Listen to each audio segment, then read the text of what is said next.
Right now, somewhere on this planet, someone is screaming at a rectangle of grass. They are grown. They are rational. They have bills to pay and problems to solve. But for 90 minutes, none of that exists because 22 strangers are chasing a ball and somehow, inexplicably, it feels like the most important thing in the world. You have felt this. Maybe you tried to explain it once and couldn't. Maybe someone who doesn't follow football looked at you like you were slightly broken. And maybe, for a second, you wondered if they were right. But here is the truth. You are not broken. You are ancient. And the answer to why football consumes you, consumes a billion people simultaneously, reaches back further than the sport itself, further than civilization, further than language. It reaches back to the very first moment your ancestors decided that surviving alone was not enough. Your brain was not built for the modern world. It was built for a world that no longer exists, a world of small groups, constant threat, and the absolute necessity of belonging to a tribe. Neuroscientist Matthew Lieberman, who spent decades studying the social brain at UCLA, argued that the need to belong is not a preference. It is a biological drive, as fundamental as hunger or thirst. Your brain treats social rejection the same way it treats physical pain. The same neural circuits fire. The same distress signals flood your system. Being cast out from the group was not just uncomfortable for your ancestors, it was a death sentence. So your brain evolved an obsession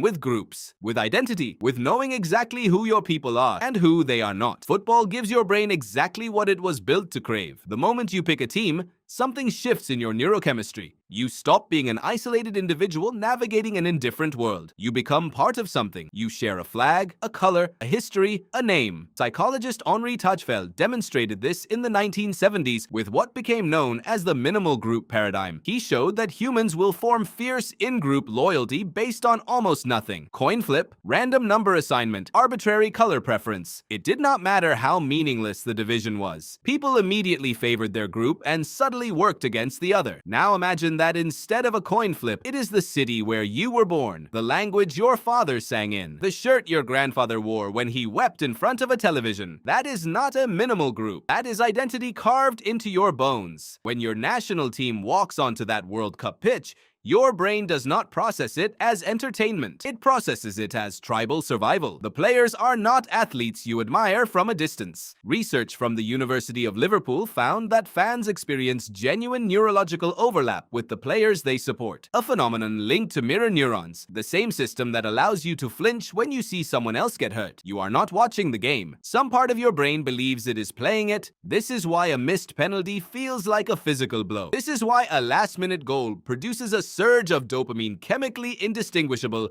from what you would feel if something extraordinary happened in your own life. Your nervous system cannot fully separate the two. The win is your win. The loss is your loss. Humiliation belongs to you as much as it belongs to the man standing on the pitch with his head in his hands. And it goes deeper still. The World Cup is not just a football tournament. It is a ritual. And your brain is extraordinarily good at rituals. Anthropologist Lionel Tiger proposed decades ago that humans use ritual to manage uncertainty. That the act of gathering, chanting, wearing the same colors, performing the same pre-match superstitions is not irrational behavior, but a sophisticated psychological tool. It creates the illusion of control in situations where you have none. Your team cannot hear you screaming at your screen, but screaming feels better than silence. Because silence means you are helpless, and your brain refuses to accept helplessness. Think about what happens in a World Cup host city on the night of a major match. Strangers embrace. Old men cry openly. Enemies of a decade ago slap each other on the back. The usual social walls that keep people isolated and guarded simply dissolve. What is happening in those moments is not sports enthusiasm, it is a recalibration of the social nervous system. A reminder, felt in the body, not just understood in the mind, that you are not alone. For 90 minutes, the loneliness of modern life pauses, because this is the other thing the science keeps returning to. Modern humans are profoundly lonely. Sociologist Robert Putnam documented across decades of research